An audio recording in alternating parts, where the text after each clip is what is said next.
దానికి నిదర్శనంగా యేసు ప్రభు అద్భుతాలు చేశాడు, యేసు ప్రభు ఆశ్చర్యకార్యాలు చేశాడని మనం చెప్పుకుంటే, యేసు ప్రభు నమ్మిన వారు కూడా అద్భుతాలు చేశారు, యేసు ప్రభుని వెంబడించిన వారు అద్భుతాలు చేశారు. ఆయన మహిమను రుచి చూసిన వాళ్ళందరూ కూడా ప్రజలకి వాటి నుంచి మహిమను చూపించారు. చూడండి, బైబిల్ గ్రంథంలో చక్కనైన మాటలు మీకు చూపిస్తాం. రాజుల గ్రంథం 2వ గ్రంథం 4వ అధ్యాయము 38వ వాక్యం నుంచి చదువుకుంటాం. రాజుల గ్రంథం 2వ గ్రంథం 38వ వాక్యం నుంచి చదువుతున్నాం. ఎలీషా గిల్గాలునకు తిరిగి రాగా ఆ దేశమందు క్షామము కలిగి ఉండెను. ప్రవక్తల శిష్యుడు అతని సమక్షమునందు కూర్చొని ఉండగా అతడు తన పరివారాన్ని పిలిచి పెద్ద కుండ పొయ్యి మీద పెట్టి భక్తుల శిష్యులకు ఘోర వంట చేయమని సెలవిచ్చాడు. అయితే ఒకడు ఘోరాకులు ఏరుకుంటాడు, పొలంలోనికి పోయి వెర్రి ద్రాక్ష చెట్లను చూసి దాని గుణం ఎరుగక దాని తీగలు తెప్పి ఒడి నిండా పసుపుని వచ్చి వాటిని తిరిగి కోరకుండలో వేసాను. తినుటకు వాడు వడ్డింపగా ప్రవక్తల శిష్యులు రుచి చూసి దైవజనుడ గుండెలో విషం ఉన్నదని దానిని తినక మానిరి. అప్పుడు వారు చేయగా ముందులో దాన్ని వేసి వడ్డింపగా కుండలో దానిలో ఏ జబ్బు కనిపించకపోయింది. మరియు ఒకడు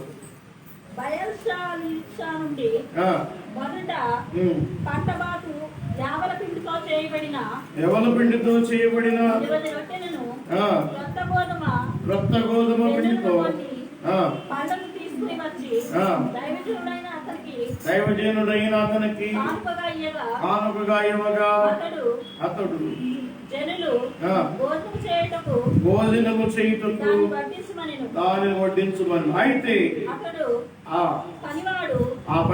అతని పనివాడు 100 మందికి వడ్డించుటకు ఇది ఎంతని చెప్పగా అతడు వారు తినగా మిగులునని చెప్పగా యెహోవా సెలవిస్తున్నాడు అని చెప్పినాడు. జనులు భోజనం చేయనట్లు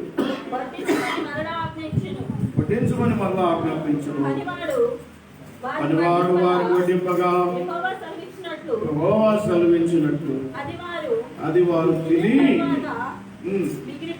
తినిన తర్వాత మిగిలిపోయిను. Praise the Lord. Hallelujah, hallelujah. ఎలీషా గారు దేవుని మహిమను పొందుకున్నారు.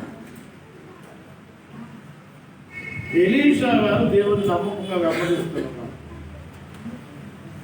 ఎలీషా దేవుని యొక్క దయ కనికరం ప్రేమను పొందుతున్నారు. ఎలీషాతో పాటుగా ఉన్నటువంటి వారి శిష్యులందరూ కూడా అట్టి కృపకు అర్హులే. చూడండి, ప్రేమ దేవుని ప్రజలు, ఆయనతో పాటు ఉన్నటువంటి వారి శిష్యులందరూ కూడా ఆకలి ఆకలి ఆకలి అని అడుగుతా ఉన్నారు. ఆకలి అని అడుగుతున్నారు. ఇప్పుడు ఎలీషా గారు వెళ్ళి వండాలనా? ఎలీషా గారు వెళ్ళి ఎక్కడి నుంచి తేవాలనా? ఎలీషా గారు వెళ్ళి ఏమన్నా పంట పండించాలనా? పండించాడా? పండించాడా? లేకపోతే ఏమన్నా అడిగి తెచ్చిండా? కానుకలు అడిగి తెచ్చిండా? అమ్మా, మేము ఈ పని చేస్తాము, మాకెంత ధన సాయం చేయమని అని అడిగిండా? నా శిష్యులు ఆకలితో ఉన్నారు, వాళ్ళకి తెలియబెట్టమని అడిగిందా? అడగలేదు. ఆయన ఏమంటున్నాడు చూడండి, నేను చదువుతా. ఎలీషా గిల్గాలునకు తిరిగినాక ఆ దేశమందు క్షామం కలిగి ఉండేది. ప్రవక్తల శిష్యులు అతని సమక్షంలో కూర్చుండి ఉండగా అతడు తన పనివారిని పిలిచి పెద్ద కుండ పొయ్యి మీద పెట్టి ప్రవక్తల శిష్యులకు కూర వంట చేయమని సెలవిచ్చాను. శిష్యులందరూ ఆయనతో ఉన్నారు.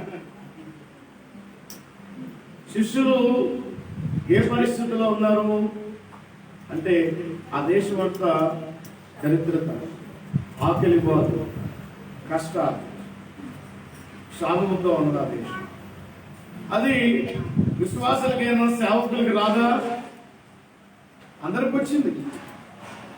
వారి ఆకలిని గమనించినటువంటి ఎలీషా గారు ఒక మాట అంటున్నాడు, ఇదిగో ఒక పెద్ద కుండ తీసుకొని ఆ కుండలో ఈ శిష్యులందరికీ కూర వండండి అంటే వాళ్ళు ఏం తెచ్చారు? పొలంలోకి వెళ్ళారు, దొరికినది పట్టుకొచ్చారు. దొరికినది పట్టుకొచ్చారు. ఒక వ్యక్తికి దానం లేక, అది ఏందో గుర్తుపట్టలేక వెర్రి ద్రాక్ష చెట్టు తీసుకొచ్చి ఒడి నిండా పట్టుకొచ్చి అందులో వేసాడు, చక్కగా ఉడిపించాడు. ఆయా భోజనానికి కూర్చున్నాడు. భోజనానికి కూర్చోగానే టేస్ట్ చూస్తాను. మనకు ఉప్పు ఎక్కువైందా, కారం ఎక్కువైందా టేస్ట్ చూస్తాను. టేస్ట్ చూడకపోతే మళ్ళీ ఏం చేస్తాం? సరిపోకపోతే కలుపుకోండి. అక్కడ టేస్ట్ చూడటానికి ఏం లేదు. కూర్చున్నారు 3 మంది బిడ్డలు. ఒక్కరు టేస్ట్ చూడగానే అది విషంలాగా తయారైంది. మనమైతే ఏం చేస్తాం?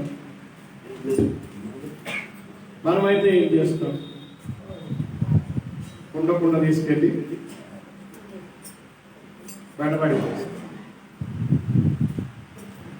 ఇక కొంతమంది ఉన్నారు గలు నేను వాళ్ళు ఎందుకు పడేది దానిపై దానికి పెట్టండి, అడుగుతున్నాడు కూడా వస్తాడు.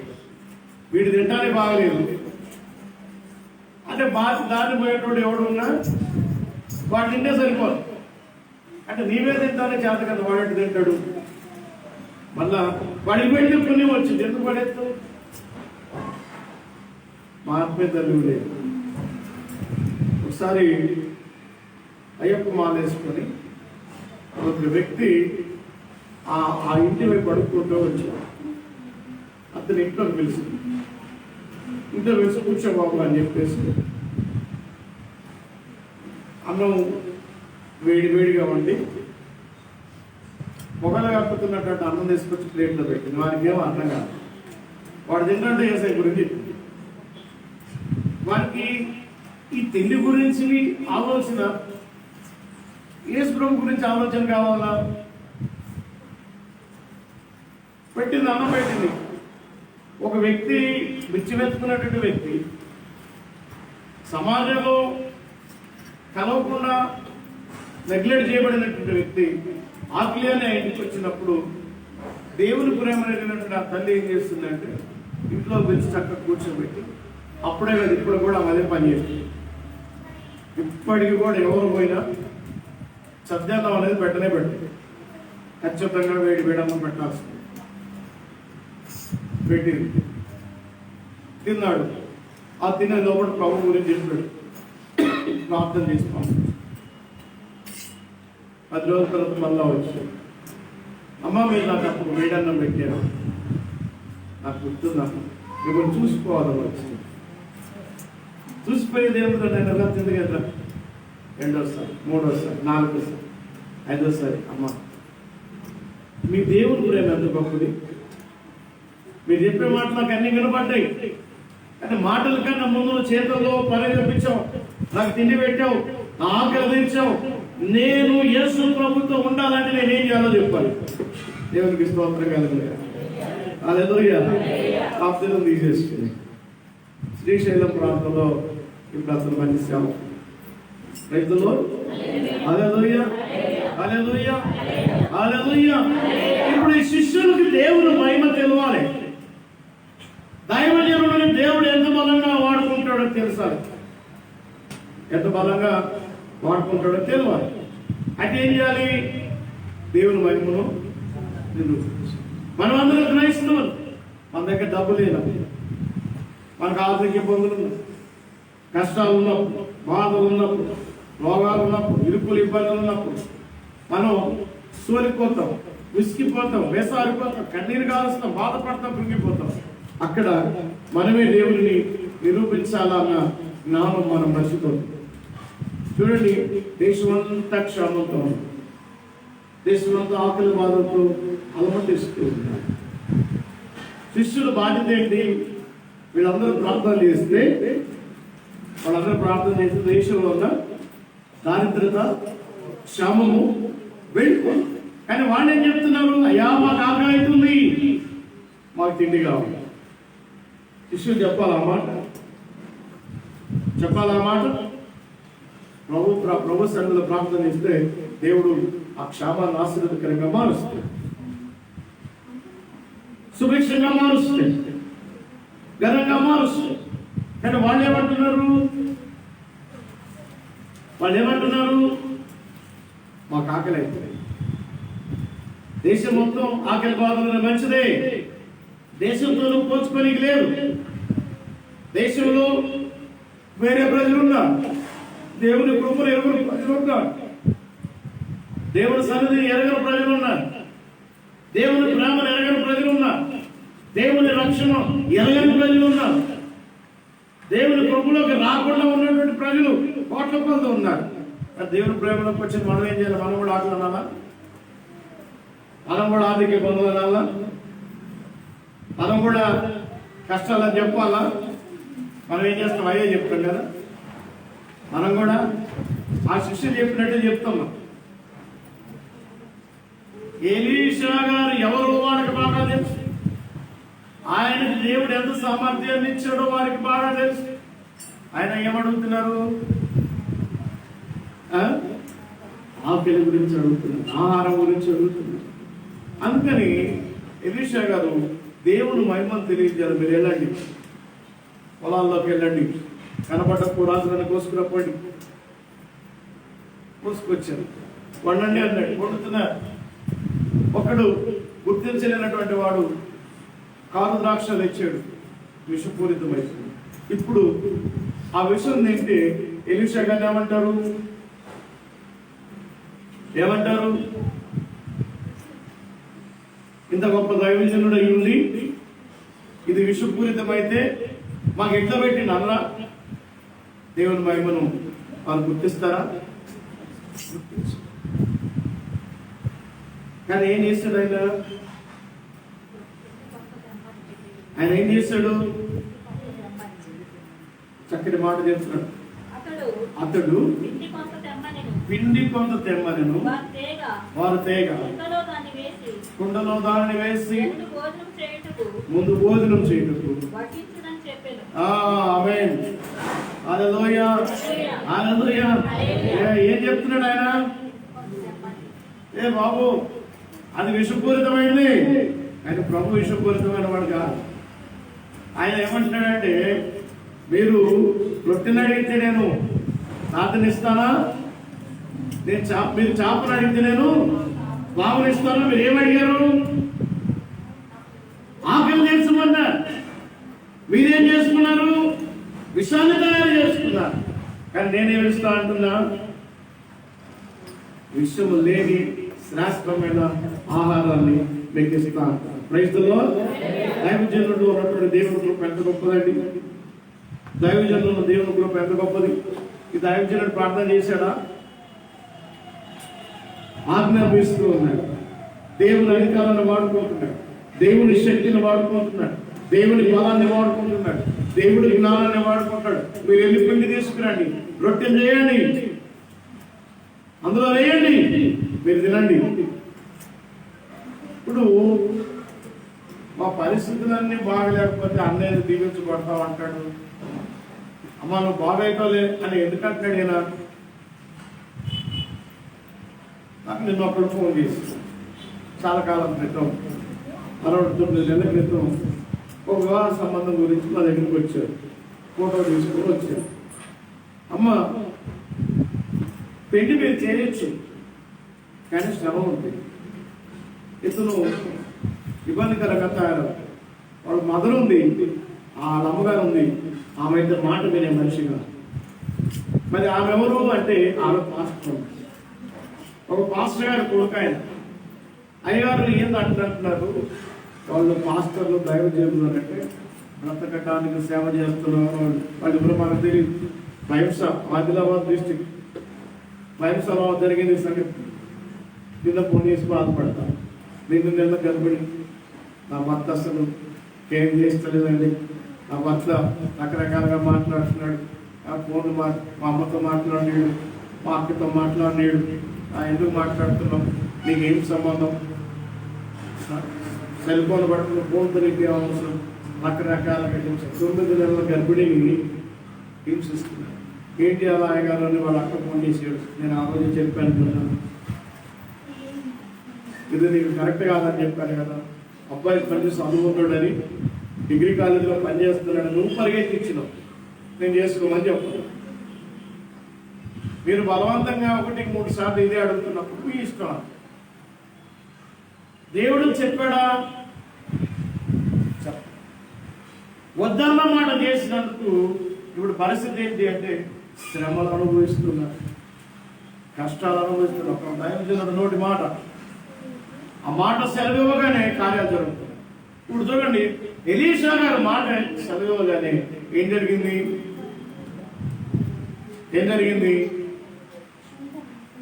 ఎలీషా మాట సెలవివ్వగానే ఏం జరిగింది? ఆహారం మొత్తం కూడా మారిపోయింది, విషయం విరిగిపోయింది. కేవలం మాట వల్ల. నా ప్రియమైన దేవుని బిడ్డలారా, దేవుని పేరుటను విశ్వాసం కలిగి ఉంటే, దేవుని పేరుట నమ్మిక కలిగి ఉంటే, దేవుని బలాన్ని, దేవుని శక్తిని, దేవుని ప్రభావాన్ని కలిగి ఉంటే నీ మాట చొప్పున దేవుడి కార్యాలు జరిగిస్తాయి. ఆయన రొట్టె తీసుకొచ్చి వేయండి, పిండి తీసుకొచ్చి రొట్టెలు చేసేయండి అన్నాడు. అనగానే ఏం జరిగిపోయింది? ఏం జరిగింది? విషము విరిగిపోయింది. అంటే దైవజనుడి మాట ఎంత స్ట్రాంగ్ గా ఉంది. దైవజనుడి మాట మీద దేవునికి అపారమైనటువంటి ప్రేమ, ఇష్టం కలిగి ఉన్నాడు కాబట్టి ఆయన మాట చొప్పున జరిగిపోయింది. ఒకసారి యేసు ప్రభు కానా పెళ్లికి వెళ్ళి ద్రాక్ష రసం అయిపోయింది. అందరూ వచ్చి యేసు ప్రభు తల్లి గారి దగ్గరికి వెళ్ళి, మరియమ్మ గారి దగ్గరికి వెళ్ళి, అమ్మా ద్రాక్ష రసం అయిపోయింది, మీ అబ్బాయికి చెప్పండి అని అంటే, అయ్యా ద్రాక్ష రసం అయిపోయింది అని అంటే యేసయ్య అంటాడు కదా, అమ్మా నాతో నీకేం పని, ఆ సమయం ఇంకా అనగానే వెంటనే మరియమ్మ గారు ఏమన్నారు? ఆయన చెప్పినది చెయ్యండి. Praise the lord. ఇక అడగండి, don't ask anything, don't request, what he says you do. అంతే. ఆయన ఏం చెప్పిండో చేయండి. ఎవరు చెప్పింది ఈ మాట? ఎవరామె? యేసు ప్రభు వారి ఆయన ఏం చెప్పిండో ఆయన చెప్పినట్టు జరిగిందా లేదా? ఆ రాతి బాణాలు నిండా వాటర్ నింపడాను ఆయన వాటిని ఆశీర్వదించి, మొదటి ఉన్న ద్రాక్ష రసం కంటే ప్రభు ఆశీర్వదించిన తర్వాత, ప్రభు మాట్లాడిన తర్వాత, ప్రభు దీవించిన తర్వాత, ప్రభులోకి వచ్చిన తర్వాత, ప్రభు వైపు మనసు వచ్చిన తర్వాత, ప్రభు ఆలోచనలకు ఆ వాటర్ వచ్చిన తర్వాత ఏమైనాయి? దేవునికి స్తోత్రం కలుగుతుంది. హల్లెలూయా, హల్లెలూయా. చాలా సంవత్సరాల క్రితం, సుమారు 13-14 ఏళ్ళ క్రితం బిహేవియర్ ప్రాంతంలో ఒక యవనస్తురాలు, డిగ్రీ 1వ సంవత్సరం, డిగ్రీ 2వ సంవత్సరం చదువుతున్న అమ్మాయి, వాళ్ళ డాడీ చనిపోతే వాళ్ళ అన్నయ్య ఇంజనీరింగ్ మానేసి తను ఒక వెల్డింగ్ షాప్లో వెల్డింగ్ షాప్ పెట్టుకుని పనిచేస్తూ చెల్లెని చదివిపిస్తుంది. అయితే లోకపు పోకడలో పడిపోయింది అమ్మాయి. అక్కడ ఉన్నటువంటి వ్యక్తితోటి ప్రేమ వ్యవహారం నడుపుతా ఉంది. ప్రేమ వ్యవహారం నడుపుతుంటే ఆ విషయాన్ని అన్నకు తెలిసి ఆయన తెలుసుకున్న తర్వాత ఒకసారి చెప్పాడు, తప్పమ్మా, నీకోసం నేను ఇంజనీరింగ్ మానేసిన, నీకోసం నా జీవితాన్ని నాగం చేసుకున్నా, పాడు చేసుకున్నా, నీకోసం కష్టపడి చదివిపిస్తున్నా, ఈ పని చేయాలి. తల్లి లేదు, తండ్రి ఉండి చనిపోయినాడు, ఇక అన్న అక్కడే మిగిలినాడు. అంటే ఆ పాప వినట్లేదండి. 2 రోజులు 3 రోజులు 4 రోజులు మధ్యలో ఆడండి. ఇక విన్న చెల్లె కోసం ఆయన ఏం చేయాలి? ఏం చేస్తాడు? చెల్లె ఏమీ మాట లేకపోతే ఏం చేస్తారు? చెప్పిన మాట లేకపోతే ఏం చేస్తారు? మాట్లాడండి. వినకపోతే ఏం చేస్తారు? కొట్టడం కాదు, ఆ తమ్ముడు సంతానం తయారయ్యాడు. నేను నీకోసం నా జీవితాన్ని పాడు చేసుకున్నాను. ఇక ఆ అమ్మాయి ఎక్కడ దొరికిందా అని తిరుగుతున్నాడు. ఆ ఇల్లు దాచిపెట్టుకుంటూ ఒక సిస్టర్ వాళ్ళు దైవజన్ వాళ్ళు ఇంటికి వచ్చారు. ఆ అమ్మాయిని ఆ ఇంట్లో దాచిపెట్టారు. ఆ పాస్టర్ గారు తర్వాత ఆ ఇంటి ఓనరు వాళ్ళు కూడా క్రైస్తవులే, జార్జి గారు అని వాళ్ళు కూడా విన్నారు. ఆ అమ్మాయిని 5 మంది కలిసి కౌన్సిలింగ్ చేశారు. ఎవ్వరు మాట వినట్లేదు. నేను వాడిని తప్ప, ఆ పనికి మాలినోడు తప్ప, ఆ దిక్కుమాలినోడు తప్ప, ఆ దరిద్రుడు తప్ప, ఆ రోడ్ సైడ్ రోమియం తప్ప ప్రేమలు ఇయ్యగా ఉండేది. మంచివాడిని ఎవరు ప్రేమించరు కదా.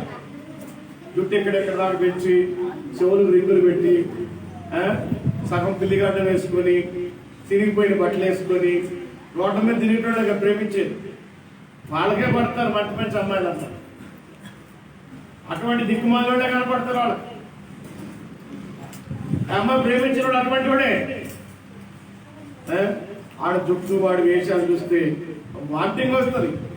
అటువంటి వాడిని ప్రేమించి నేను వాడిని చేసుకుంటాను అంటున్నప్పుడు దేవుని కృప ద్వారా వారు రాత్రి నాకు ఫోన్ చేశారు. బ్రదర్, మాకు ఒక చిన్న సమస్య వచ్చిందండి, ఏం చేయాలి? ఇక్కడ ఒక అమ్మాయి ఉంది, నేను చెప్పాను, మా పాస్టర్ గారు చెప్పినాడు, వినట్లేదు. ఇంకా వేరే బ్రదర్లు వాళ్ళు చెప్పారు, వాళ్ళు చెప్తున్నా కూడా వినట్లేదండి. ఒకసారి మీరు మాట్లాడండి, మీరు మాట్లాడితే వాళ్ళు వింటదేమో అని చూస్తా. సరే ఇవ్వండి, మాట్లాడతాను. వాళ్ళు స్పీకర్ ఆన్ చేసుకొని కూర్చున్నాం. ఏంటమ్మా, ఏంటి సంగతి అంటే, అంకుల్ మీ గురించి మాకు తెలుసు, మీరు ఇక్కడికి వస్తారు ప్రేయర్స్కి, నేను మీరు 2-3 ప్రేయర్స్కి అటెండ్ అయినా, నేనైతే విడిచిపెట్టిన అంకుల్, నేను తెలుసు అంటుంది, నా ప్రేయర్స్కి వచ్చానంటుంది, విడిచిపెట్టినట్టు. ఇక నాకేమైనా ఉందా? ఇక నాకు విలువ లేదు. ఇక అవునా అమ్మా, నాకైతే నువ్వు గుర్తు రావట్లేదమ్మా. సరే ఏం చేద్దాం? పెళ్లి చేసుకుంటాం. సరే చేసుకుంటాం, మంచిది. ఒక పని వెళ్ళి ఒక బాటిల్ వాటర్ తెచ్చుకో. నేను ప్రేయర్ చేసిన తర్వాత వాటర్ మీద పోసుకొని నువ్వు పెళ్లి చేసుకో. సరే అంకుల్, పెళ్లికి నువ్వు ఒప్పుకున్నావు కదా, నువ్వు చెప్తా అంతే, వాళ్ళు ఒప్పుకుంటారు, వీళ్ళు మా అన్నయ్య ఒప్పుకిస్తారు. సరే మంచిదిరా, మంచిది. ప్రార్థన చేయటం స్టార్ట్ అయ్యి 5 నిమిషాలు అయిపోయి, 10 నిమిషాలు అయిపోయి, 15 నిమిషాలు అయిపోయి. ఆ చుట్టుపక్కల ఫోన్ పక్కన కూర్చుని 5 మంది దేవుని ఆత్మ అగ్నిలో కాలిపోతా ఉన్నారు. Praise the lord. బలమైన ఆత్మాభిషేకం అక్కడ దిగి వస్తా ఉంది. వాళ్ళు కేకలు పెట్టి చప్పట్లు కొట్టి భాషల్లో మాట్లాడుతూ ఉన్నారు. ప్రార్థన జరుగుతున్నాయి. ఆ బాబు చేతిలో ఉన్నటువంటి ఆ వాటర్ యేసయ్య రక్తంగా మారిపోయింది. Praise the Lord. హల్లెలూయా. ఏమైందన్నమాట? అంకుల్ ఏడుతుంది. ఏమైంది అంకుల్? బాటిల్లో ఈ వాటర్ అంతా కూడా వైన్ లాగా మారిపోయినారు. సరే స్మెల్ చూడు, ద్రాక్షరసం స్మెల్ అంటారు. యేసయ్య మాట వింటే నీ జీవితాన్ని పార్క్ చేస్తాడంట. హల్లెలూయా. యేసు ప్రభువుకు లోబడ్డావా, నీ బ్రతుకును దేవుడు అలాగా మార్చేస్తాడు. నీ చేతుల్లో దేవుడు ఆ వాటర్ ని ద్రాక్షరసంగా మార్చాడు. నువ్వు ప్రభువుకు లోబడితే నిన్ను అనేకులకి మాధుర్యంగా, ఆశీర్వాదకరంగా, ఆశ్చర్యకరంగా మారుస్తాడు. బిడ్డ, ఇది నీకు కరెక్ట్ గా. వాళ్ళు ఆత్మను నెప్పుబడిపోయింది. అది చూసింది షాక్ అయిపోయింది. చక్కగా వాళ్ళ అమ్మ దగ్గరికి వెళ్తానయా, ఇది నా జీవితంలో పెళ్లి చేసుకుంది. Praise the lord. నేను పెళ్లి చేసుకోను. మరి ఏం చేస్తావు? నేను ఏసై పని చేస్తాను. హల్లెలూయా. ఏసై సేవ చేస్తా. నేను వాళ్ళ ఇంటికి వెళ్ళాను, ఆ బాబు ప్రార్థన చేసిన, ఆ సేవకుల్ని నేనే అభిషేకించిన. ఇప్పుడు ఆ అశోక్ నగర్ లో ఆ రోజు అభిషేకించబడిన బ్రదర్ ఒక పేద చర్చ కట్టుకొని మంచి సేవ చేస్తా ఉంటాను. 2 సంఘాలు నడిపిస్తా ఉన్నాను ఆయన మధ్యలో. దేవునికి స్తోత్రం కలుగునుగాక. హల్లెలూయా. ఒక సాధారణమైన వ్యక్తి ప్రార్థన చేసినప్పుడు దేవుడు అతనిని గణపరచడానికి ఆయన పక్షాన నిలిచి ఉన్నాడు. దేవుడు ఆ కార్యం జరిగించకపోతే ఆ ఇంట 5 మంది దైవజనులు బయటకు వచ్చిపోతారు. ఆమేన్. హల్లెలూయా. దేవుడు ఆ అద్భుతం జరిగించకపోతే 5 మంది సేవకులు ఈరోజు గొప్ప సేవ చేసుకోడు కాదు. మరి ఇప్పుడు ఇక్కడ ఎంతమంది దైవజనులు ఉన్నారు అమ్మా? ఎంతమంది ప్రవక్తలు ఉన్నారు అక్కడ? ఎంతమంది ప్రవక్తలు ఉన్నారు అక్కడ? ఎంతమంది ప్రవక్తలు ఉన్నారు? చాలా మంది ఉన్నారు. Praise the Lord. హల్లెలూయా. చాలా మంది ప్రవక్తలు ఉన్నారు. దైవజనుడు గనుక దేవుని మీద తనకున్న ప్రేమను, తన యొక్క నమ్మకాన్ని, తన విశ్వాసాన్ని అక్కడ కనబరచకపోతే వారు బలవంతులు అయ్యేటవారు కాదే. కోరే కదండి చిక్కుడుకాయల కొరకు జ్యేష్ఠత్వాన్ని నమ్ముకున్న పరిస్థితి. చిక్కుడుకాయల కొరకు జ్యేష్ఠత్వాన్ని నమ్ముకున్నాడు ఉన్నారు వాళ్ళ బయటతో ఒకటి కదా. నాకు అప్పుడప్పుడు రుచులు చూపిస్తా ఉంటారు, చెంట చేస్తాను. ఒక్కసారే కదా అన్నయ్య. కూర సంగతి ఏమైపోయింది? దైవజనుడు మాట విషయాన్ని వెనక్కొట్టేసి ఆ అద్భుతాన్ని చూడగా, ఈ ఆశ్చర్యకాలను చూడగా, ఈ మహత్కార్యాలను చూడగా దైవజనులు ఆయనతో ఉన్న ప్రవక్తలందరూ కూడా దేవుని కృపను స్తుతించారండి. హల్లెలూయా. దేవుని మహిమపరిచారు. హల్లెలూయా. ఎలీషా గారి వలె బలమైన పరిచర్యకు పునాదులు వేసుకున్నారు వారు. అనేక ప్రాంతాలకు ప్రభు కృపను పరిచయం చేశారు. సో ఇప్పుడు మనం ఏం చేయాలి అంటే, మనం వెళుతున్న దైవజనుల ద్వారా దేవుడి కార్యాలు జరిగిస్తున్నప్పుడు ఆ దైవజనులను చూసి నేర్చుకోవాలి. ఆ దైవజనుడు వెంబడిస్తూ ఆయన ద్వారా దేవుడు చేస్తున్న కార్యాల ద్వారా మనం బలపడుతూ మనం కూడా అలాగే చేయాలి. మన దగ్గర ఒక పాస్టర్ గారు ఉన్నారు, మీకు తెలుసు, మధ్య పాస్టర్. ఆయనకు చదువు లేదు, చదువుకోవాలి. 18 ఏళ్ల క్రితం నేను ఆ గ్రామానికి వెళ్ళాను. 18 ఏళ్ల క్రితం ఆ గ్రామానికి వెళ్తే ప్రభువు బాప్తిజం ఇవ్వమన్నాడు. 4:30 గంటలు మోకరించిన, 4 నెలలు ఉపవాసం ఉండి ఆ గ్రామానికి వెళ్ళిన. 4:30 గంటలు మోకరించినప్పుడు ఒక మెరుస్తున్నటువంటి మెరుపు లాంటి స్పార్క్ వాళ్ళందరికీ తాగటం, అగ్ని తాగటం, వాళ్ళు ప్రభువుని ప్రత్యక్షత తీసుకోవటం. ప్రభు చెప్పాడు బాప్తిజం ఇవ్వమని. ఒకటే రోజు 9 మంది బాప్తిజం ఇచ్చిన. ఆ చెరువులో నుంచి, ఆ కృష్ణానదిలో నుంచి బాప్తిజం తీసుకుని ఇంటికి వచ్చిన తర్వాత మోకరించి ప్రార్థన చేస్తుంటే ప్రభు అన్నాడు, వీళ్ళని అభిషేకించాను. వీళ్ళని అభిషేకించున్నాను. అభిషేకించిన తర్వాత మేము దైవ సేవకులు ఈ రోజు నుంచి అయ్యగారు మాకు చదవలేదు, ప్రభు మాట ప్రార్థన లేదు, ప్రభు చేస్తాడు. మాకు నడిపింపు తెలియదు, ప్రభు చేయబట్టి నడిపిస్తాడు. నువ్వు ప్రభు వైపు ఆకర్షించకూడదు, ప్రభుత్వం నడిపిస్తాడు, ఉన్నతంగా నడిపిస్తాడు.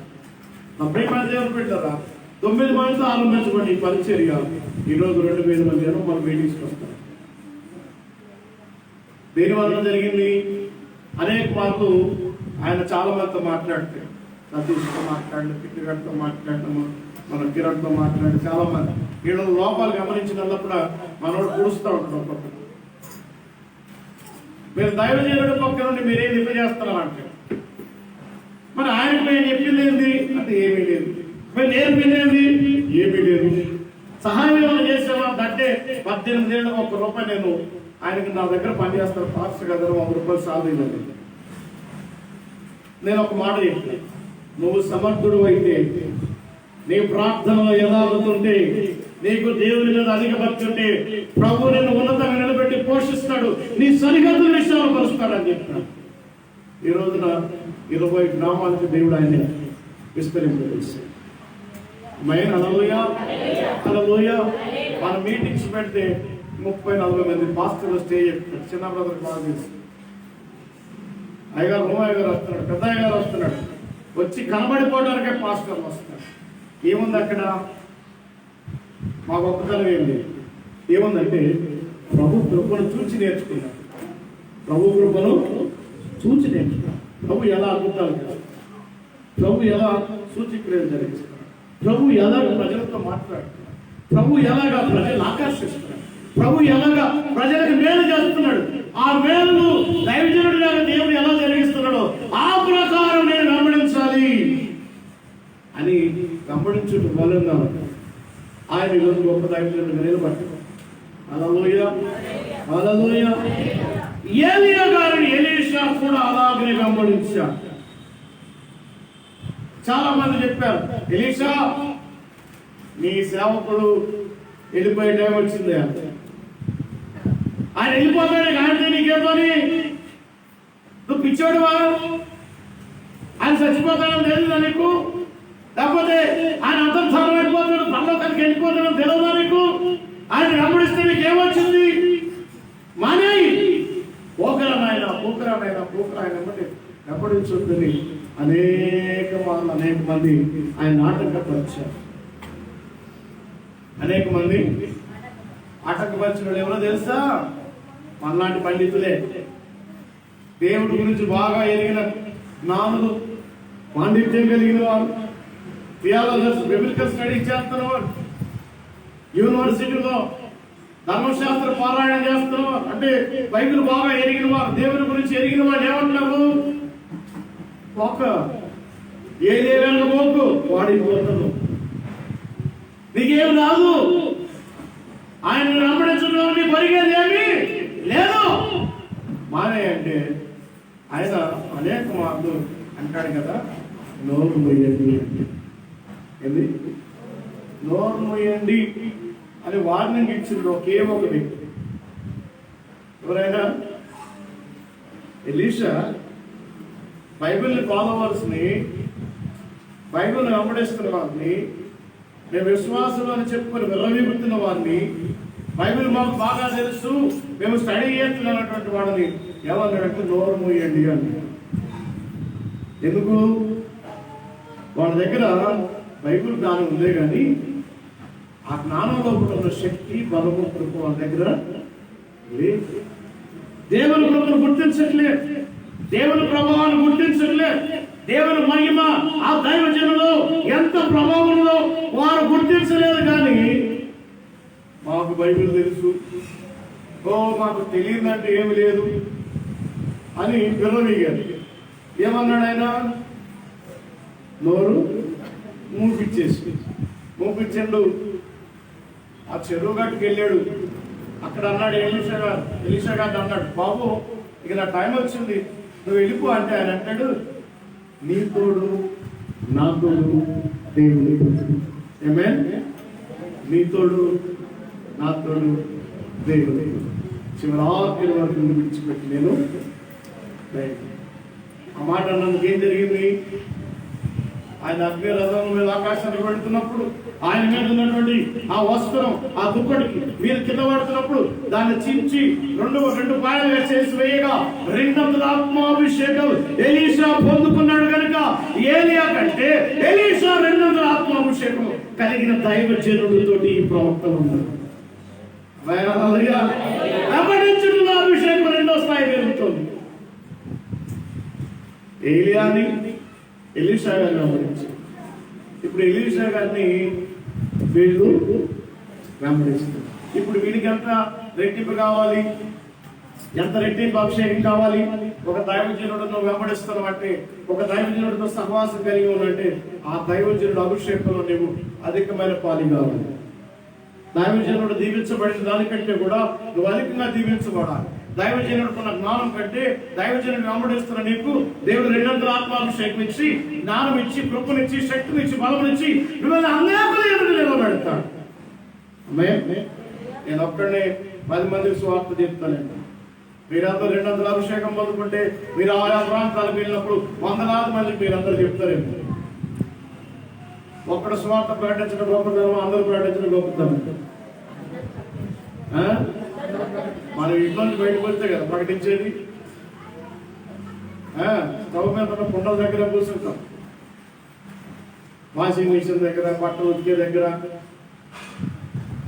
వెంబడించడం అంటే వచ్చిపోవటం కాదు, వెంబడించడం అంటే కనబడిపోవడం కాదు.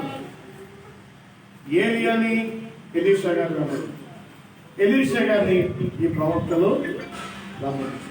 వీరు ఆ మహా అద్భుతంలో పాలిభాగస్తులయ్యారు. ఆమేన్, హల్లెలూయా. ఆ మహా అద్భుతంలో పాలిభాగస్తులయ్యారు అంటే యేసయ్యను వెంబడించడం అంటే, యేసయ్యను ఆరాధించడం అంటే, యేసయ్యను తెలుసుకోవడం అంటే, యేసు దగ్గర ఉన్నటువంటి ఆయన కంటే గొప్ప కార్యం చేసుకోవాలని మనకు ఉన్నాను. దేవుని స్తోత్రం కలుగును గాక. హల్లెలూయా, హల్లెలూయా. 42వ వచనం చూడండి, 43వ వచనం. అయితే అతని పనివాడు 100 మందికి వడ్డించుటకు ఇవి ఎంతని చెప్పగా వారు తినగా మిగులునని యెహోవా సెలవిచ్చాడని కనుక జనులు భోజనం చేయటకు వడ్డించుదని మరలా ఏ కూరను వడ్డించమంటున్నాడు ఆయన? ఏ కూరను వడ్డించమంటున్నాడు? పిండి ఎంత తీసుకోమంటున్నాడు? అమ్మా, పిండి ఎంత తీసుకోమంటాడు? ఒక బత్త తీసుకోమంటాడా? ఒక 100 కిలోలు తీసుకోమంటాడా? ఒక 10 కిలోలు తీసుకోమంటాడట. ఎంత? కొంత అంటే ఎంత? 100 వచ్చి 50 వచ్చి మా అయితే 2-3 రొట్టెలు ఉంటాయి. 2-3 ఎంతమంది పెట్టమంటాడు ఆయన? ఏమన్నా బాగుంది ఈ మాట? ఆయన చెప్పేది ఏంటి? ఇప్పుడు అద్భుతాన్ని ఎవరు చేయబోతున్నారు? శిష్యులు చేయబోతున్నారు. 100 మంది వడ్డించబోతున్నారు. పైసలా ఎంత పిండి? ఎంత పిండి? కొద్దిగా. ఎంతమంది పెట్టమంటాడు ఆయన? ఒక్కసారి వాళ్ళు ఎంతమంది ఉన్నారు? ఇదేం చెప్తుంది, ఎన్నో మా అయితే 2-3 రొట్టెలు ఎంతమంది పెడతావా? వాళ్ళందరికీ పెడతామని ఇచ్చాడు. ఆయన చెప్పినట్టు చెయ్య. మరి గారు ఏం చెప్పింది? ఎలీషా ఏం చెప్తున్నాడు? ఎగువ చెప్పిండు, చెప్పినట్టు చేయటం ఆయన. చేస్తే ఈ అద్భుతంలో మీరందరూ పాలిభాగస్తులు అవుతారు. దైవజనుడు చెప్పినట్టు చేయడం నేర్చుకోండి. దైవజనుడు వెంబడించడం నేర్చుకోండి. దైవత్వం వెంబడించబడి దైవజనుడు అడ్డదిద్దమైన వాడు కాదు, కాసుల కోసం కక్కుతూ పెట్టాడు కాదు. దైవజనుడు ఆ స్థాయిలో ఉంటాడు. ఆయన వెంబడిస్తున్నాడు అన్న గొప్పడు కావాలి. ఇప్పుడు అంతా ఉల్టా అయిపోయింది. దైవజనుడు 1000 కోట్ల ఆస్తులు అయితే ఒక్కొక్కడు 100 కోట్లు 200 కోట్లు వేసి ఎకరాలు కొనేస్తారు. ఎకరాలు 1000 కోట్లే, లక్షల కోట్లే. మన హైదరాబాద్ మహానుభావులు ఒక ఆయన పెద్ద స్టేడియం కొనేసాడు. ఎవరి కోసం స్టేడియం? ఎవరి పేరు మీద ఉంటుంది? ఒక ఆయన ఒక కొండను కొనేసాడు 30-40 ఎకరాలు. ఎవరి పేరు మీద ఉంటుంది? కనబడే స్థలాలన్నీ వాడి. ఒక ఆయనేమో జిల్లాకు ఒక చర్చి పెట్టేస్తున్నాడు. ఇప్పుడు మిగతా చర్చిలను ఖాళీ చేస్తున్నాడు. ఏమండి, వాక్యం అలా చెప్పిందా? వాక్యం అలా చెప్పిందా? మనం గొప్పలో అవటం కాదు. ఎలీషా అద్భుతాన్ని మాటతో జరిగేటట్టుగా దేవుని దగ్గర ఉన్నాడు. ఆ అద్భుతంలో మిగిలిన ప్రవక్తలందరినీ పాలిభాగస్తులు చేసేదానికి ఈయన వీళ్ళందరినీ పురమాయిస్తున్నారు. దేవునికి స్తోత్రం కలుగునుగాక. హల్లెలూయా, హల్లెలూయా. దేవుని మహాప్రభులో 10 సంవత్సరాలు 15 పరిచర్యల్ని అలాగే దేవుడు లేపడానికి నాకు సహాయం చేసి, ఈరోజు ఎవరు చూసినా 3-4 చర్చలు ఉన్నాయి. ఈరోజు మంచి పరిచర్య చేస్తున్నారు. ఏందా నాయన అంటే, అన్న నువ్వు లేకపోతే ఈ పరిచర్య ఆడుకున్నావు. దేవుడు నిన్ను వాడుకున్నాడు. నిన్ను చూసి మేము నేర్చుకున్నాం. నీతో కలిసి చేసిన పరిచర్య మహోన్నతమైనది. ఇప్పటికీ పాస్టర్ ఫోన్ చేస్తాం. ఇప్పుడు వాళ్ళందరూ నా దగ్గరే పెట్టుకుంటే వాళ్ళందరూ మాతో ఉంచుకుంటే నా పరిచయం ఎంత గొప్పగా ఉన్నాం. అది కాదు మన ప్రభు నేర్పి ఎలీషాతో చెప్తున్నాడు. ఏమని చెప్పాడు దేవుడు? ఆ రొట్టెలు వాళ్ళకి పంచమని నీ శిష్యులకు చెప్పు. నీ శిష్యులకి ఎంతమంది పంచమన్నాడు? 100 మంది. 3-4 రొట్టెలు 100 మందికి వస్తారా? వేసుకున్న పరిచయం 5 రొట్టెలు 5 రొట్టెలు ఎంతమంది పెంచుంటారు? ఎవరాళ్ళు 5,000 మంది పురుషులే. మరి మీరున్నారుగా, ఆడవాళ్ళు లెక్కలా. వాళ్ళు ఆ దినాల్లో ఒక్కొక్కరు 10, 15, 20, 30 మందికి అన్నారు. ఆ దినాల్లో నాన్ స్టాప్ కంటనే వచ్చారు. దేవుని కృపను ఆపుకోలే ఎవరు? దేవుడు ఇస్తా ఉంటే కంటా ఉన్నారు. ఇప్పుడు ఒక్కరైతే ఇద్దరైతే ముద్దు, ఒక్కరైతే చాలా. ఫ్యామిలీ ప్లానింగ్ కన్నేమో అన్నయ్య ఏడకనేది నాకు అంత శక్తి అంటే నీ తలకాయల శక్తి. అదే నేను కంటానికి దేవుడు నీకు కార్యం చేసినప్పుడు నీ బలమేంది నీ బలమేందో ప్రభుకి తెలియదు. ఆయన ఆపలేడా? ప్రెగ్నెన్సీ ఇచ్చినోడు ఇవ్వకుండా ఆపలేడా? ఆపుతాడా లేదా? కటింగ్ చేపిస్తాం, బ్రహ్మాండం కటింగ్ చేపించగానే ఏం చేస్తాం? ఏసై కథలు చూస్తున్నా కానీ నీ శాస్త్రాలు మా దగ్గర పనిచేయవు. నువ్వు 10 మందికి ఇచ్చినా నేను ఒప్పుకోను. నా ఇష్టం నేను కనపో తల్లి నీకు ఇంకోటి ఇస్తాను, 2 ఇస్తాను, 3 ఇస్తాను. వాడు నాకెందుకు? నేను పోషించలేదు. నువ్వు వీధిలోనైనా పోషించేది దేవుడు కదా నిన్ను పోషించేది కదా అండి. మరి ఆ రోజు మరి ఒక్కొక్కరికి ఒక 3-4 వేసుకున్నాం, ఒక 3 పిల్లలు వేసుకున్నాం. ఫ్యామిలీ 5 మంది మగాళ్ళు, 5 మంది ఆడవాళ్ళు, 3 పిల్లలు. ఎంతమంది? ఒక 25,000 మంది. సింపుల్ లెక్క. అంటే 3 అని కాదు, ఇంకా ఎంతమంది ఉంటారో తెలియదు కదా. 30, 40, 50, 60 కూడా గన్నోళ్ళు ఉన్నారు కదా. అవగాహన 60 మందిని సుదీర్ఘంగా భూమి మీద ఎక్కువ మంది కదా అతలే.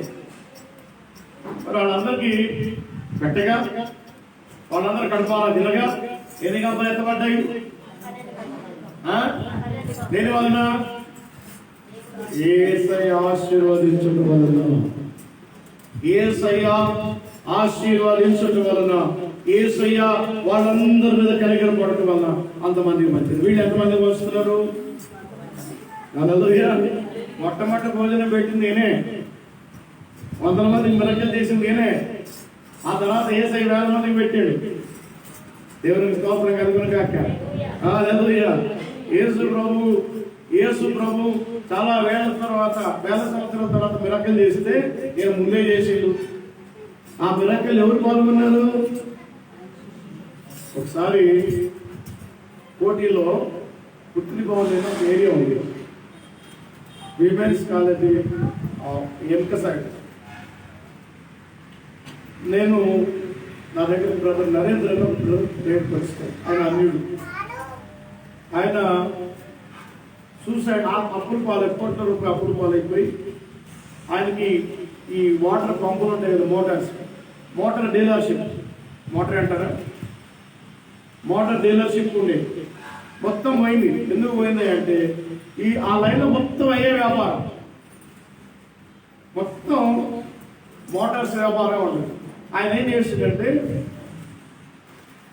మిగతా షాపుల కంటే నా షాపు బాగా డెవలప్ అవ్వాలి అని ఆయన ఏం చేసిండు, ఆయన షాప్లో సెంటర్లో ఒక బతికులు 10 రూపాయలు పెట్టి, ఎలాగా మంత్రశక్తి అంతే. పక్కల షాపులన్నీ బయట వేసి చివరికి ఆయన తింటానికి లేక బాధే పనులు విడిచిపెట్టి రోడ్ల మీద పడి. నేను ఒకసారి సంతోష్ నగర్ నుంచి సాగర్ ఇంటి వెళుతున్నప్పుడు ఆయన బస్సు కట్టబోతుంటే బండి ఆపితే పక్కకు ఏం కదా ఏంటి సంగతి ఏం చేయాలంటే సంగతి అని. సరే ఒక బండి నువ్వు మా రూమ్కి వస్తామని. అప్పుడు నాకు పెళ్లి కాదు, రండి పోదాం. తీసుకెళ్ళి 3-4 రోజులు ఆ రూమ్లో పెట్టుకొని ఆయన కొరకు ప్రార్థన చేసి ఒక 1 వారం రోజులు ఉపవాసం ఉండి, లేదా నేను మీ ఇంటికి వస్తాను, నన్ను తీసుకెళ్తాను, లేదు నేను కనబడ్డాను కొడతానండి అర్ధరాత్రిలో వరకు వెళ్ళాం.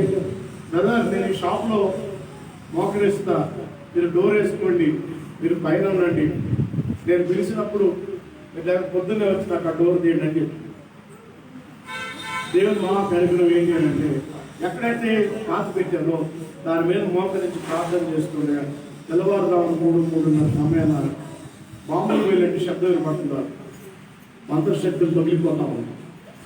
Praise the lord. పరిగెత్తుకుంటూ కిందకి వచ్చారు, ప్రజలు ఉన్నావా బతుకున్నావా అని అడుగుతున్నారు. Praise the lord. Hallelujah. Yeah I'm happy, I'm safe brother. నేను బాగానే ఉన్నాను. డోర్ తీశారు, పైకి వెళ్ళాం. 6 గంటల దాకా ఇంట్లో పడుకున్నాను. బ్రదర్ మీ ఇంట్లో మేము ప్రార్థన పెట్టామని. సరే రండి బ్రదర్, మా దగ్గర అయితే తింటానికి కూడా పర్వాలేదు, నీకు ఉన్నదేదో పెట్టు. ఎంతమంది వస్తారు? మేము 3 వస్తాం. 3 అయినా 3కైతే ఎక్కువ తయారు చేస్తాం. రైట్ నుంచి 3 వెళ్ళలేదు, 14 మంది వెళ్ళాం. 14 మంది వెళ్ళాం మేము. 14 మంది వెళ్ళాము. ఇక ప్రేయర్ అంతా అయిపోతుంది. ఆ అక్క పిలుస్తుంది, అసలు ఇక్కడ రా. ఏందమ్మా అంటే, నువ్వు 3 వస్తా అన్నా కదా, 3కి వండి పెట్టారు, నీకు ఒక్కదానికి అన్నం పెడతాను, నీకు ఒక్కరికి అన్నం పెడతాను, మిగతా మేము 3 ఉన్నాం, మేము తింటాం, మీరు ఇంతమందికి పర్వాలేదమ్మా ప్రార్థన చేయండి. చూపించింది ఒక కేజీ రైస్, కేజీ చికెన్ ప్రార్థన చేసింది, తీసుకురాసి ఇస్తున్నాం. దేవుని స్తోత్రం. 14 మంది తిన్నాం. పెడతామంటే కుండలో వస్తాం, పెడతామంటే వస్తాం. 14 మంది తిన్నాం. మేము తిన్నది తీసామా ఆ రోజు సాయంకాలం మొత్తం 4 ఫ్లోర్స్ మొత్తం వాళ్ళ అన్నమని, ఇది ఆశీర్వదించబడిన ఆహారం అని కుటుంబంలో ఉన్న మొత్తం పెడితే టోటల్గా ఓవరాల్గా కేజీ అన్నం, కేజీ చికెన్ 54 మంది తిన్నాం. Praise the Lord. Hallelujah, hallelujah. ఆ మిరాకిల్ చూసినటువంటి ఆ కుటుంబం వాడు మొత్తం ప్రభువుని నమ్ముకొని ఈరోజు రామ్నగర్లో పెద్ద సేవకుడు. నేను అనేక జిల్లాలకు చెప్పినాను అక్కడికి మీటింగ్స్, చాలా ప్రాంతాలకు చెప్పినాను అక్కడ మీటింగ్స్. ఈ రోజున ఆయనకు ఒక సొంత చర్చి, గొప్ప దైవజనుడు. ఏం మార్చింది గొప్ప దైవజనుడు కదా. కేజీ అన్న ఎంతమంది తింటారండి? ఎంతమంది తింటారు? కేజీ అన్న ఎంతమంది తింటారు? మరి 54 మంది చెప్తారు. దేవుని కృప 54 మందికి పెంచింది. దేవునికి స్తోత్రం కలుగుతుంది. హల్లెలూయా, హల్లెలూయా. ఆనాడే కాదు యేసు ప్రభు ఈనాడు కూడా ఇటువంటి కార్యాలు మన ద్వారా జరిగిస్తాడు అని చెప్పడం నా ఉద్దేశం. మనం నిజంగా దేవుని పిల్లలమైతే, నిజంగా మన దేవుని ఆరాధిస్తే, నిజంగా మన దేవుని పక్షాన మనం నిలిచి ఉంటే, ఆయన దగ్గర యథార్థత ఉంటే, ఆయన కనికరం కావాలని నువ్వు పరుగులెడుతూ ఉంటే నీ ద్వారా దేవుడు ఈ కార్యం జరిగిస్తాడు. ఏలియా ఒక్కడి ద్వారా జరిగినాయా? ఆయన శిష్యుడు ఎలీషా ద్వారా జరిగినాయి కదా. ఆయన ఒక్కడి ద్వారా జరిగినాయి ఎలీషా ద్వారా. మిగిలిన ప్రవక్తలందరి ద్వారా కూడా ఈ కార్యక్రమంలో పాలిభాగస్తులు అయ్యేటట్టుగా దేవుడు కృప చూపించాడు కదా. మరి మన పరిస్థితి ఏంటి? మన సంగతులు ఏంటి? మనకి ఎందుకు ఇటువంటి కార్యాలు దేవుడు జరిగించడు? జరిగిస్తాడా లేదా? ఎక్కడ లోపం ఉన్నది? మన ఆత్మీయతలో లోపం. మనలో దైవిక భయం లేదు, మనలో దైవిక క్రమం లేదు, దేవునికి లోబడే విధానం లేదు, దేవునితో కలిసి ఉండే దానిలో మనం చాలా నెగ్లెన్స్ ఉన్నది. దేవుని భయం, దేవుని భక్తి, దేవుని విశ్వాసం మనలో ఆవగిందంత కన్నా. నేను మనిషిని, ఎలీషా శిష్యులు మనుషులు, ఎలీషా మనిషి, ఏలియా మనిషి.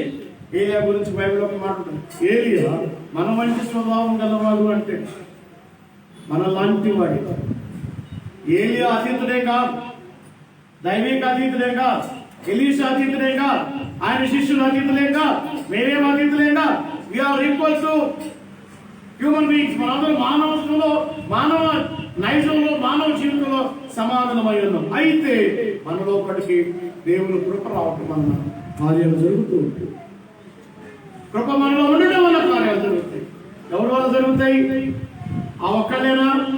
ఆ ఎలీషా అయినా, ఆ ఏలియా అయినా, మిగిలినటువంటి ప్రవక్తలందరూ మనం జరగలేదా? జరిగిందా లేదా?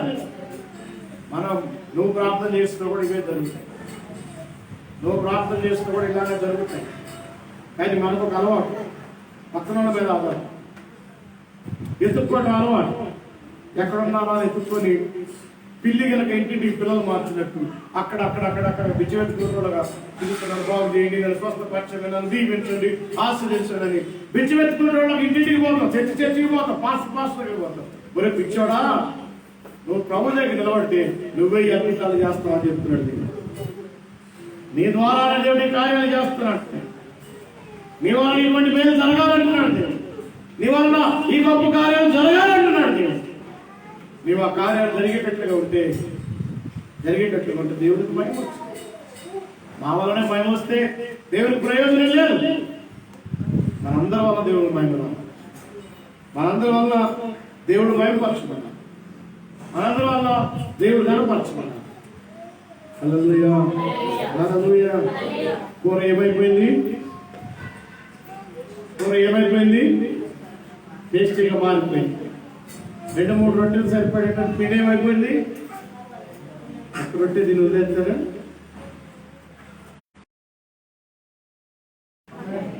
అట్టి స్థితిలో దేవుడు నిలబెట్టాడు. ప్రార్థన చేసుకుంది. బైబిల్ వెళ్ళేదే మా తండ్రి నీకు స్తోత్రం. ఎలీషా గారి ద్వారా, ఏలియా గారి ద్వారా నీ అద్భుత శక్తి, సామర్థ్యం, ప్రభావాన్ని మాకు పరిచయం చేసుకుంటూ మేము అటు వైపులో నిలిచి ఉండాలి అని కోరుకుంటున్నాం. మేము బలపడాలి అని కోరుకుంటున్నాం. మేము విశ్వాసులుగా మాత్రమే కాక కార్యాలు జరిగించేటువంటి యోధులుగా ఉండటానికి మేము ఇష్టపడుతున్నాం. విశ్వాసం దాన్ని లైవ్లో ఈ వాక్యంలో ప్రతి బిడ్డని జ్ఞాపకం చేసుకుని విశ్వాసగా కాలం క్రీస్తు శక్తి నిరూపించే బిడ్డలుగా ఆశీర్వదించి రోజుని సన్నిధించేటటువంటి ఈ బిడ్డలందరి సామర్థ్యంతో నిండి ఉన్నట్లుగా అటువంటి కార్యాల్లో పాల్గొనవలసిన తగినంత నడిపింపు బిడ్డలు దయచేస్తుంది. పొందవాలి యేసయ్య నామములో ప్రార్థించి వేడుకుంటున్నాం. ఆమేన్, ఆమేన్, ఆమేన్. అందరికీ సమాధానం కలుగును గాక.